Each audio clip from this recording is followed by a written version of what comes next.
City cable news కి స్వాగతం।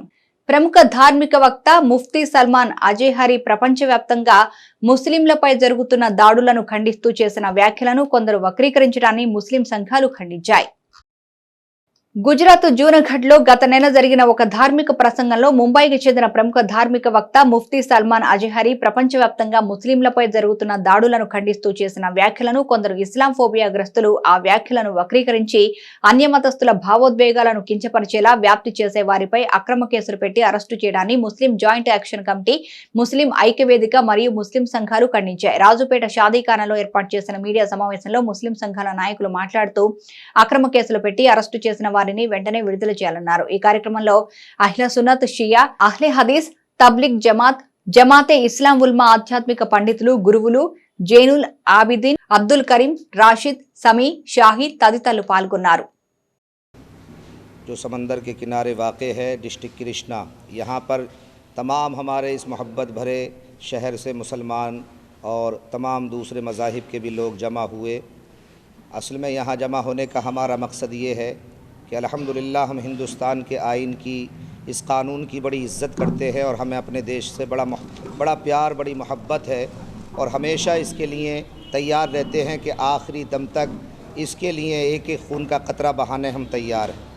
मगर आज जो हम यहाँ इकट्ठे हुए हैं, हमारा मकसद ये है और हमारा जो मसला है कि जैसे कि हज़रत अल्लामा मौलाना मुफ्ती सलमान अज़हरी साहब क़िबला को गिरफ़्तार किया गया और उनकी गिरफ़्तारी की हम यहाँ मज़म्मत करते हैं, इसलिए कि अगर जब आप उनके उस बयान को देखेंगे, सुनेंगे, तो मीडिया वालों ने कुछ हमारे हिंदुस्तान के या जिन्होंने शिकायत की उन्होंने एक हिस्सा दिखाया और 20 सेकंड का एक शेर दिखा दिया, जबकि हकीकत में उसमें अगर उसके पीछे जाएंगे आप तो किया जा रहा है। ये न किसी हिंदू भाई से कोई इख्तिलाफ है, ना हमें कोई क्रिश्चियन भाई से कोई इख्तिलाफ है। हम हिंदुस्तान में ज़िंदगी बसर करते हैं जिसमें मुख्तलिफ़ मज़हबों के लोग ज़िंदगी बसर करते हैं। हर इंसान एक दूसरे से प्यार करता है। ये हिंदुस्तान की खूबसूरती है कि यहाँ मुख्तलिफ़ मज़ाहिब के होने के बावजूद भी सारे मिलजुल कर रहते हैं, मिलजुल कर ईदें मनाते हैं, खुशियाँ मनाते हैं। लेकिन कुछ सियासी अफराद जो अपने सियासी मफाद के लिए बहुत से बातें फैलाकर मुसलमानों को बदनाम करने की कोशिश कर रहे हैं। इसी में एक साजिश भी है कि जनाब मुफ्ती मौलाना सलमान अज़हरी साहब को चंद बातों के लिए, चंद बातों को गिरफ्त में लेकर उनकी तकरीर का हिस्सा, मुख्तसर सा हिस्सा गिरफ्त में लेकर उन्हें गिरफ़्तार किया जा रहा है। आज गिरफ़्तार करके जो मुख्तलिफ़ जगहों पर उन्हें ले जाया जा रहा है, हमें बड़ी तकलीफ़ है, बहुत ही अफसोस है। मुसलमानों ने मछलीपट्टनम ఉపన్యాసంలోనే పాలస్తీనా గురించి, యమన్ గురించి, అక్కడ జరుగుతున్నటువంటి దౌర్జన్యాల మీద, అక్రమాల మీద, మళ్ళీ ఉన్నటువంటి అగ్రరాజ్యాలైనటువంటి దౌర్జన్యాలని ఖండిస్తూ భారతదేశానికి ఏమి చెప్పలేదు, భారతదేశ ప్రభుత్వానికి ఏమి చెప్పలేదు। భారతదేశం ప్రభుత్వంలో హిందూ ముస్లింలు ఐక్యతగా ఉంటాం, అన్ని కులాలు అన్ని మతాలు కూడా ఉన్నటువంటి సమ్మేళనమే భారతదేశం। ఇటువంటి భారతదేశంలో భారతదేశాన్ని కానీ, భారతదేశ ప్రభుత్వాన్ని కానీ, భారతదేశంలో ఉన్నటువంటి హిందువుల్ని కానీ ఎవరిని కూడా వారు విమర్శించలేదు। కేవలం అగ్రరాజ్యమైనటువంటి అమెరికా లాంటి రాజ్యాలని వాళ్ళ ఇది సాగుతుంది, ఇవాళ మాకు కూడా ఒక రోజు వస్తుంది అనేటువంటి సందర్భంలో వారు ప్రసంగించడం జరిగింది।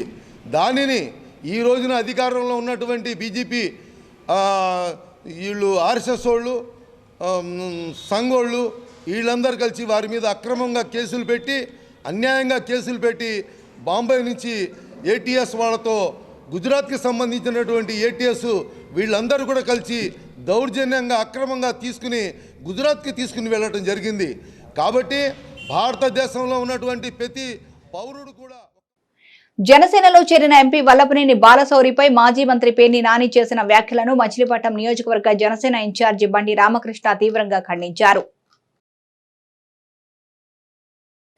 జనసేనలో చేరిన ఎంపీ వల్లభనేని బాలశౌరిపై మాజీ మంత్రి పేర్ని నాని చేసిన వ్యాఖ్యలను మచిలీపట్నం నియోజకవర్గ జనసేన ఇన్ఛార్జి బండి రామకృష్ణ తీవ్రంగా ఖండించారు. బాలశౌరిని జంపింగ్ జపాంగ్ అంటున్న ఎమ్మెల్యే పేర్ని నాని ఏ పార్టీ నుంచి ఏ పార్టీకి వచ్చాడో ప్రజలకు తెలియదా అని ప్రశ్నించారు. గత ఎన్నికల్లో బాలశౌరి ఆర్థిక సహకారంతో గెలిచిన పేర్ని నాని నేడు ఆయన్ని విమర్శించడం సిగ్గుచేటన్నారు. వల్లభనేని బాలశౌరి ఎక్కడి నుంచైనా ఎంపీగా పోటీ చేసి గెలవగలరని ఎమ్మెల్యే పేర్ని నాని గెలవగలరా అని అన్నారు. Machilipatnam port, medical college, fishing harbour ఇలాంటివి రావడంలో ఆయన కీలక పాత్ర పోషించారని అన్నారు. ఈ కార్యక్రమంలో మాదివాడ రాము, గడ్డం రాజు, వంపు గడల చౌదరి తదితరులు పాల్గొన్నారు. ఇవాళ కొన్ని వైసీపీ గ్రామసింహాలు వచ్చేసి నోటుకు వచ్చినట్టు మాట్లాడుతున్నారు. ఒకళ్ళని అనే అర్హత మీకు ఉందో లేదో ముందు మీరు చూసుకోవాలి. మా నంబటి రాంబాబు గారు వచ్చి ఏదో బఫూన్ గిఫూన్ అన్నాడు. ఆడి మొహం ఎప్పుడన్నా అద్దంలో చూసుకున్నాడో లేదో కొండ ముచ్చికి తక్కువని కోతికి తక్కువలా ఉంటాడు. వాడు మాట్లాడుతున్నాడు ఇవాళ ఇష్టం వచ్చినట్టు నోటుకు వచ్చినట్టు. సాటి నాయకుడిని మాట్లాడుతున్నా గౌరవిత్వం రా, నువ్వు ఈ రోజున నాయకుడు ఎలా అవుతావు? నీకు అక్కడ అయిపోయింది సీను. నువ్వు ఎన్నిసార్లు నిలబడ్డావు, ఎన్నిసార్లు గెలిచావు ఒకసారి చూసి కనుక తిరిగి. నువ్వు అరగంట పావు గంట కాడమని స్టేట్ అంతా తెలుసు. కనుక నోరు దగ్గరేటు మాట్లాడితే మంచిది. ఇవాళ స్థానికంగా ఉన్న పేర్ని నాని గారు ప్రెస్ మీట్ పెట్టి ఆయన ఇష్టానుసారంగా మాట్లాడుతున్నాడు. అది జంపు జిలానీ అంట. నువ్వు జంపు జిలానీ కాదా అని అడుగుతున్నా. మీరు అసలు ఎక్కడి నుంచి వచ్చారో? కాంగ్రెస్ పార్టీలోంచి నాన్నగారు కృష్ణమూర్తి గారు కాంగ్రెస్ పార్టీ. ఈ రోజున ఏ పార్టీలోకి వచ్చారో? వైఎస్ఆర్లోకి వచ్చారు. ఇవాళ ఎంపీ గారిని బట్టి మీ ఇష్టానుసారంగా మాట్లాడుతున్నారు. ఆయన ఇచ్చిన డబ్బులతో కదా మీరు గెలిచింది. పేర్ని నాని గారు ఒకసారి గుర్తుపెట్టుకోవాలి. ఎందుకంటే నాకు కానీ ఎవరికైనా మనకు ఉపయోగపడ్డ మనిషిని మర్చిపోకూడదు. మచిలీపట్నంలో ఏ ఎంపీ కానీ మీరు సహకరించారా? అంతకుముందు బాడి రామకృష్ణ గారు ఎలాగ ఆయన మీతో పాటు సహకరించి మీ ఇక్కడ ఉన్న కార్పొరేటర్లకి ఎలక్షన్లో కూడా డబ్బులు ఇచ్చి మీకు 20 సుమోలు ఇచ్చిన సంగతి మర్చిపోయారు. ఆయన్ని ఎన్ని ఇబ్బందులు పెట్టారో, ఆయన కాదని చెప్పి ఎవరెవరికి ఓట్లు వేయించారో మచిలీపట్నంలో అందరికీ తెలుసు ఆ విషయం. ఆయన కబ్రస్థానికి డబ్బులు ఇస్తే ఎవరితో కౌన్సిలర్ని పెట్టి తిట్టించారు. ఇవాళ బందర్ పోర్టు తెచ్చింది ఎవరు? ఆయన కాదా? బందర్ మెడికల్ కాలేజ్ తెచ్చింది ఆయన కాదా? గుడివాడ ఎప్పటి నుంచి ఆగిపోయినటువంటి ఫ్లైఓవర్ కట్టించింది ఆయన కాదా? ఆయనకి పేరెట్టేవాళ్ళు మీరు. ఇవాళ ఆయన అంత దమ్ముగా చేసిన నాయకుడు నాకు తెలిసి మచిలీపట్నంలో 50 సంవత్సరాలు ఏ ఎంపీ చేయనంత పని చేసి పెట్టాడు ఆయన. ఆయన్ని మెచ్చుకోవాలి. అసలు మీ పార్టీలో ఎవరన్నా పనిచేస్తే మెచ్చుకునే తత్వం మాది. కనీసం మీరు మీ సొంత పార్టీలో పనిచేసేవాడిని కూడా మెచ్చుకోరు.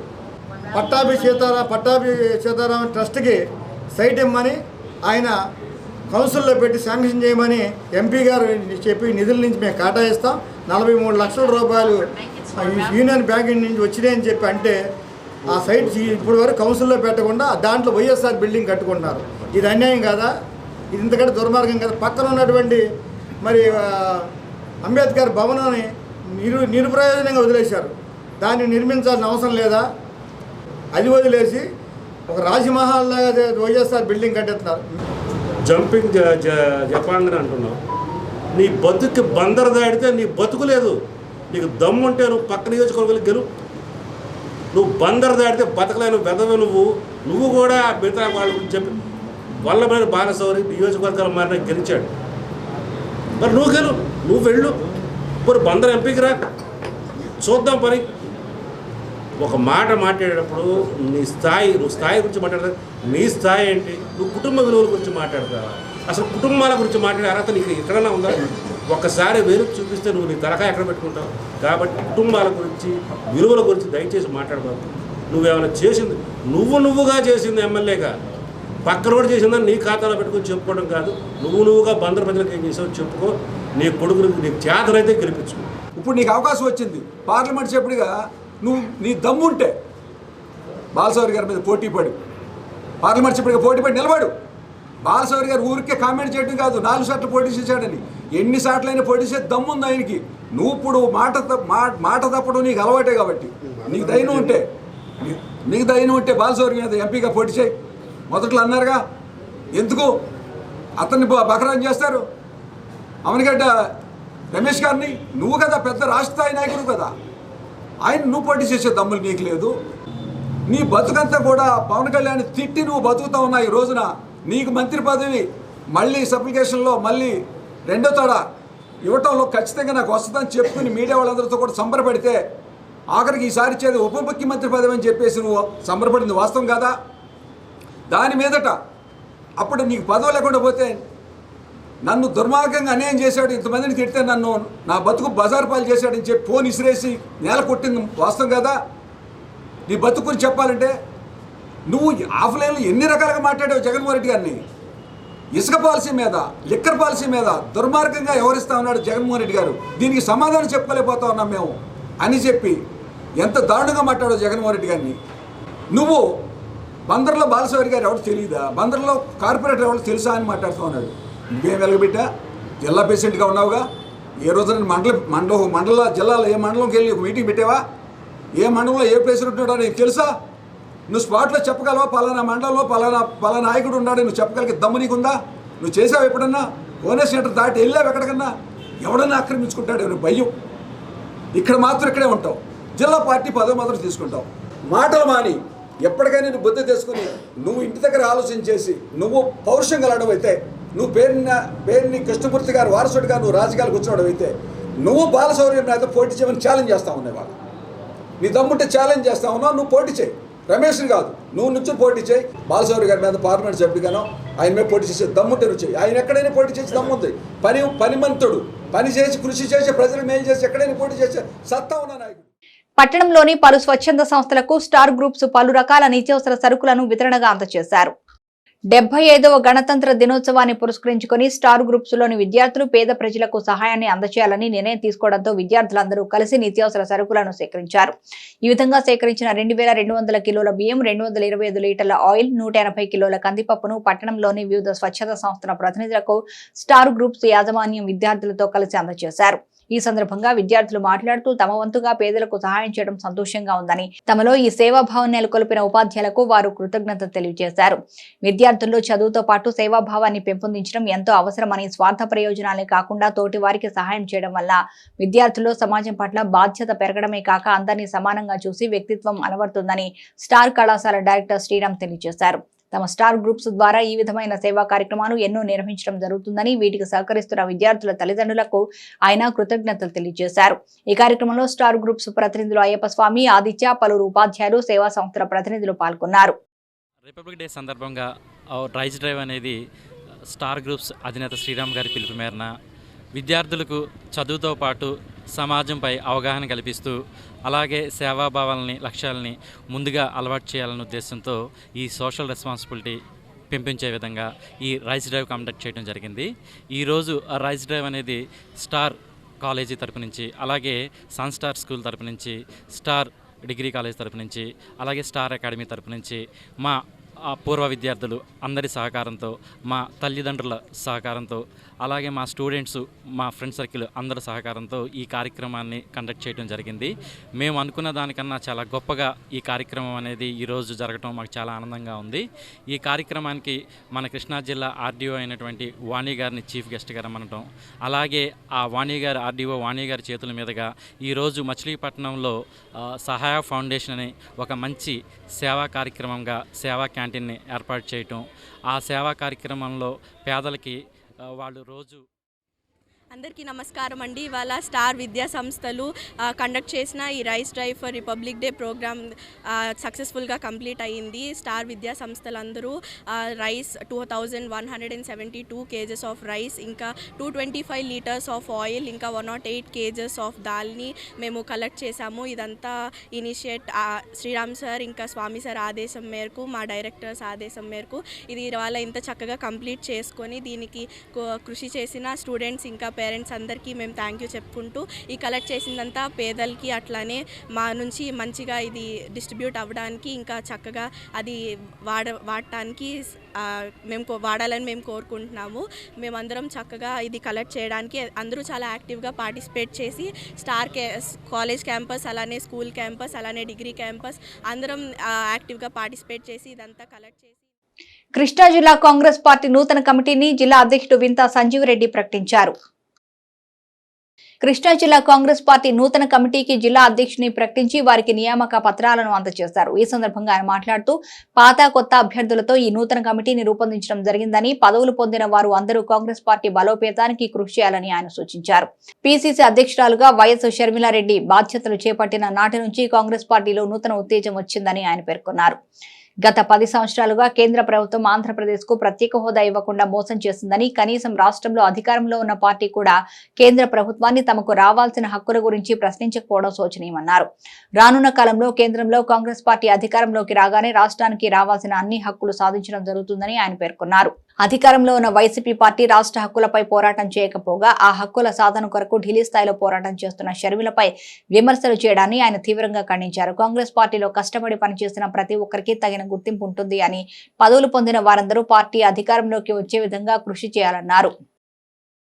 సెంట్రల్ అధికారంలోకి వచ్చిన నాటి నుంచి ఈ రోజు వరకు ఈ రాష్ట్రంలో 2 ప్రభుత్వాలు మారినా ఆంధ్రప్రదేశ్ను అసలు పట్టించుకోకుండా, ఆంధ్రప్రదేశ్కి రావాల్సినటువంటి రాజ్యాంగబద్ధంగా రావాల్సినటువంటి హక్కులను కూడా ఏమీ ఇవ్వకుండా, ప్రత్యేక హోదా 15 సంవత్సరాలు ఇస్తామని చెప్పినటువంటి మోడీ గారు, వెంకయ్య నాయుడు గారు అందరూ కూడా ఈ రాష్ట్ర ప్రజలను మోసం చేశారు. ప్రత్యేక హోదా వచ్చి ఉంటే మన రాష్ట్రంలో ఈ 10 సంవత్సరాల్లో కొన్ని లక్షల మంది యువతకు ఉద్యోగాలు వచ్చి ఉండేవి, రాష్ట్రం ఎంతో అభివృద్ధి చెందేది, పరిశ్రమలు వచ్చాయి, పారిశ్రామికంగా అభివృద్ధి చెందేది. అది కూడా జరగల. పోనీ కనీసం ప్యాకేజీ అన్నాడు చంద్రబాబు నాయుడు, ఆ ప్యాకేజీని కూడా చంద్రబాబు నాయుడు గారు తీసుకురాలేకపోయారు. ఆ తర్వాత వచ్చినటువంటి జగన్మోహన్ రెడ్డి 25 పార్లమెంట్ సీట్లు నాకు ఇవ్వండి, మెడలు వంచి నేను ప్రత్యేక హోదా తీసుకొస్తానని రాష్ట్రానికి సంజీవిని అని చెప్పాడు. 35 మంది ఎంపీలను ఇచ్చినా కూడా అతను కూడా ఏమి చేయలేకపోయాడు. 5 సంవత్సరాల అబద్ధాలు చెప్పి మళ్ళా ప్రజల ముందుకు వచ్చి ఓట్లు అడిగేటువంటి పరిస్థితి ఉంది. కాబట్టి అన్నింటినీ దృష్టిలో పెట్టుకుని కాంగ్రెస్ మాత్రమే ఢిల్లీలో, ఇటు రాష్ట్రంలో కాంగ్రెస్ అధికారంలోకి వచ్చినప్పుడు మాత్రమే ఇవన్నీ సాధ్యం అవుతాయనే ఉద్దేశంతో రాహుల్ గాంధీ గారు పలుమార్లు ఆంధ్రప్రదేశ్కి వచ్చినప్పుడు ఢిల్లీలో కూడా ఆయన నిక్కచ్చిగా చెప్పారు, జగన్మోహన్ రెడ్డి సీఎం అయినా, చంద్రబాబు సీఎం అయినా, లేదు మా పార్టీ సీఎం అయినా సరే ఖచ్చితంగా ప్రత్యేక హోదా ఇస్తాం, ఆంధ్రప్రదేశ్ విభజన హామీలన్నీ అమలు చేస్తాం. సెయింట్ ఫ్రాన్సిస్ స్కూల్ నందు ఏర్పాటు చేసిన సైన్స్ ఎక్స్పోను డివైఈఓ సుబ్బారావు ప్రారంభించారు. విద్యార్థుల్లో శాస్త్ర సాంకేతికతలో ఎదుగుదలకు సైన్స్ ఎగ్జిబిషన్లు ఎంతగానో దోహదపడతాయని డివైఓ సుబ్బారావు తెలిపారు. సెయింట్ ఫ్రాన్సిస్ స్కూల్ నందు ఏర్పాటు చేసిన సైన్స్ ఎగ్జిబిషన్ ను ఆయన ప్రారంభించారు. నేటి ప్రపంచం శాస్త్ర సాంకేతిక రంగంలో దూసుకుపోతుందని, దానికి అనుగుణంగా విద్యార్థులు తగిన తర్ఫీదు పొందవలసిన అవసరం ఎంతో ఉందని ఆయన పేర్కొన్నారు. ఈ సైన్స్ ఎక్స్పోలో విద్యార్థులు చేసిన పలు అంశాలు చాలా ఆకట్టుకున్నాయని, ప్రతి ఒక్క విద్యార్థి చూసి వాటిపై అవగాహన పెంచుకోవాలని ఆయన సూచించారు. కేంద్ర రాష్ట్ర ప్రభుత్వాలు కూడా సాంకేతిక రంగంలో మెళకువలు నేర్చుకోవడానికి అనేక రకాల చేయూతని అందిస్తుందని, విద్యార్థులు అందరూ వారిని సద్వినియోగం చేసుకోవాలని కోరారు. ఫస్ట్ టు 8th క్లాస్ పిల్లలచే 9th క్లాస్ చిన్నారులతో మరి సైన్స్ ఎగ్జిబిషన్ ఏర్పాటు చేయడం జరిగింది. ప్రాజెక్ట్స్ నేను పరిశీలించాను. మరి చిన్నపిల్లలు చాలా చక్కగా మరి ప్రాజెక్ట్స్ గురించి వాళ్ళు ఎగ్జిబిట్ చేస్తున్న ప్రాజెక్ట్స్ గురించి చాలా చక్కగా వివరిస్తున్నారు. మరి ఇది చాలా మన ఇవాళ విద్యా వ్యవస్థలో ఈ సైన్స్ మీద అవగాహన అనేది, ఇటువంటి ఎగ్జిబిషన్స్ పిల్లలతో ఏర్పాటు చేస్తే మరి సైన్స్ మీద అవగాహన ఏర్పడి మరి ఈ పిల్లలే రేపు భవిష్యత్తు శాస్త్రవేత్తలుగా ఎదుగుతారు. కాబట్టి వాళ్ళకి ఇది మంచి అవకాశం. మరి సైన్స్ని ఈ ఎగ్జిబిషన్స్ ఇలాంటి ఏర్పాటు చేసి మరి వాళ్ళలో సైన్స్ మీద అవగాహన కల్పించడం అనేది చాలా అభినందించదగ్గ విషయం. ఈ సందర్భంగా మరి Saint Francis English medium high school యాజమాన్యాన్ని, పాఠశాల కరస్పాండెంట్ గారిని, అలాగే హెడ్ మిస్ట్రెస్ గారిని, సిబ్బందిని అందరినీ కూడా హృదయపూర్వకంగా అభినందనలు తెలియజేస్తున్నాను. మరి మేమైతే లాస్ట్ మంత్ మరి మండల్ లెవెల్, డిస్ట్రిక్ట్ లెవెల్లో కూడా సైన్స్ ఎగ్జిబిషన్ ఏర్పాటు చేశాము. డిస్ట్రిక్ట్ లెవెల్లో మన ఉయ్యూరులో 2024 this helped the students to create a scientific awareness in the students, and they develop their critical thinking. This also helped the students to learn by doing. So this is helping them to learn the science in a very easy way. So this also help the students to more and more think about scientific innovations and innovative ideas, and to experiment their ideas into reality. So we hope our students are like a budding scientist of St. Francis, I congratulate and motivate all the parents who helped them to do these projects and all the teachers who helped behind them and for this today's success of today's Science Expo. So we thank each one of you and all heartedly. మరలా తాను ఎమ్మెల్యేగా గెలిచి పెడన నియోజకవర్గాన్ని అభివృద్ధి చేసుకుంటానని TDP రాష్ట్ర ఉపాధ్యక్షుడు బూరగడ్డ వేదవ్యాస్ అన్నారు. 15 సంవత్సరాల కిందట నియోజకవర్గానికి తాను చేసిన అభివృద్ధి తప్ప ఎక్కడ వేసిన గొంగళి అక్కడే అన్నట్టుగా ఉంది అని మాజీ డిప్యూటీ స్పీకర్ టీడీపీ రాష్ట్ర ఉపాధ్యక్షుడు బూరగడ్డ వేదవ్యాస్ అన్నారు. మరలా తాను ఎమ్మెల్యేగా గెలిచి ఈ నియోజకవర్గాన్ని అభివృద్ధి చేసుకుంటానని ఆయన అన్నారు. బంటుమిల్లిలో పర్యటించిన మాజీ deputy speaker Buragadda Vedavyas bus stand, ప్రభుత్వ డిగ్రీ కాలేజ్ మరియు బంటుమిల్లి మంచినీటి చెరువును పరిశీలించారు. అనంతరం బూరగడ్డ వేదవ్యాస్ మాట్లాడుతూ పెడన నియోజకవర్గంలో అభివృద్ధి ఎక్కడా జరగలేదని, బంటుమిల్లి బస్టాండ్లో కనీసం మౌలిక సదుపాయాలు కూడా లేకపోవడంతో ప్రయాణికులు ఇబ్బందులు పడుతున్నారని అన్నారు. తాను ఎమ్మెల్యేగా అధికారంలోకి వచ్చాక ముందుగా వీటిపై దృష్టి పెట్టి బంటుమిల్లి వాసులకు తాగునీరు అందిస్తానని ఆయన హామీ ఇచ్చారు. ఈ కార్యక్రమంలో టీడీపీ, జనసేన నాయకులు పెద్ద ఎత్తున పాల్గొన్నారు.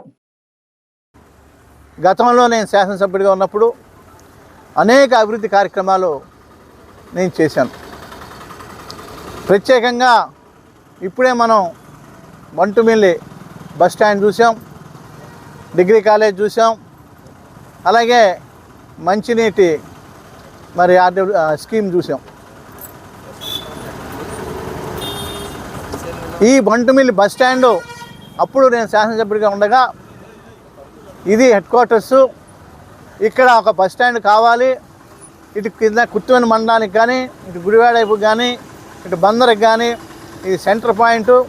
దగ్గర 50 గ్రామాలు 60 గ్రామాల ప్రజలకి ఇక్కడ కనీసం బస్సు నిలపటానికి ఒక స్టాండ్ కింద లేదనే ఉద్దేశంతో ఆ రోజుల్లో పట్టుబట్టి నేను ఈ బస్టాండ్ నిర్మాణం చేశాను. అప్పుడు అనేక ఇబ్బందులు వచ్చినా దాన్ని తట్టుకుని బంటుమిల్లి బస్టాండ్ నిర్మాణం చేయడం జరిగింది.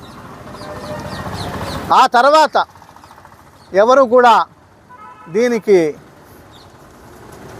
వచ్చిన శాసనసభ్యులు ఎవరు కూడా కనీసం రోడ్డు వేద్దాం బస్టాండ్కి, మీరు చూశారు ఇప్పుడే రోడ్డు లేదు. అనేక బస్టాండ్లో సిమెంట్ రోడ్డు వేస్తారు, బస్సులు కుదుపు లేకుండా తిరగటానికి, బస్టాండ్లోకి రావడానికి ఇబ్బంది లేకుండా ఉంటుందని చెప్పి.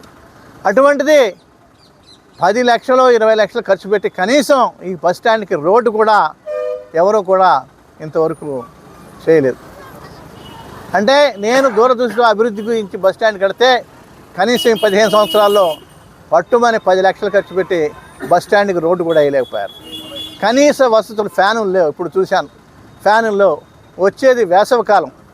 ఆ వేసవికాలంలో ప్రయాణికులు మరి కనీసం ఫ్యానులు లేకపోతే ఎంత ఇబ్బంది పడతారో మీ అందరికీ తెలుసు.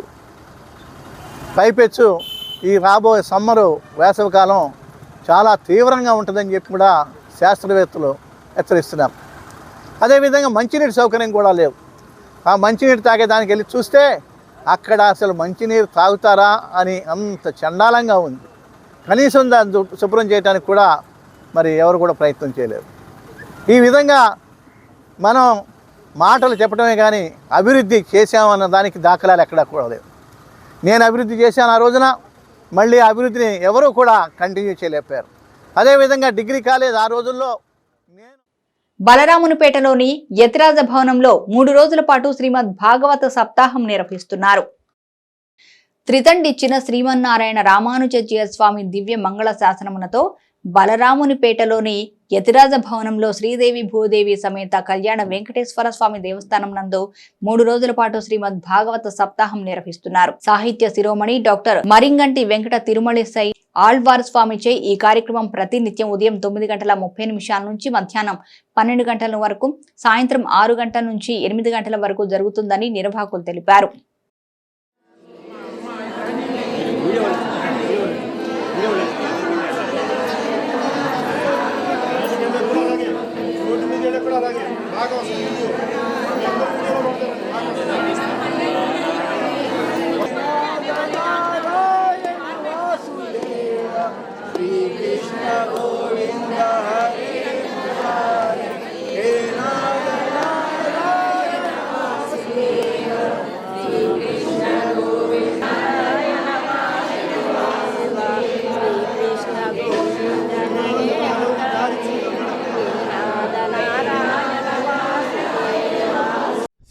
రామానుజాయ నమః. కృష్ణాయ వాసుదేవాయ హరయే పరమాత్మనే ప్రణత క్లేశనాశాయ గోవిందాయ నమో నమః. భగవద్బంధువులారా, మచిలీపట్నం మితిరాజ భవన క్షేత్రంలో వేంచేసి ఉన్న శ్రీభూ సమేత శ్రీ కళ్యాణ వెంకటేశ్వర స్వామివారి దేవస్థానంలో భాగవత సప్తాహం శ్రీమాన్ తిరుమూర్తి ఆళ్వార్ స్వామివారి యొక్క ఆధ్వర్యంలో అద్భుతంగా జరుగుతుంది. కలియుగంలో శ్రీకృష్ణ పరమాత్మ భాగవత స్వరూపంగా వేంచేసి ఉంటానని ఉద్ధవుడికి మాట ఇచ్చాట. ఈ భాగవతాన్ని వింటే మనకు ఉండేటువంటి పాపాలన్నీ పోతాయని పెద్దలు చెప్తున్నారు. మన ఇతిరాజ భవన క్షేత్రంలో ఈ భాగవత సప్తాహ కార్యక్రమం అంగరంగ వైభవంగా జరుగుతుంది. 8వ తారీఖు వరకు కూడా ఈ కార్యక్రమాలు జరుగుతాయి. అందరూ ఈ కార్యక్రమంలో పాల్గొని శ్రీభూ సమేత శ్రీ కళ్యాణ వెంకటేశ్వర స్వామి వారి యొక్క కృపకు పాత్రలు కావాల్సిందిగా కోరుతున్నాం. జై శ్రీమన్నారాయణ. శ్రీమతే రామానుజాయ నమః. సిటీ కేబుల్ న్యూస్ కి సమాప్తం.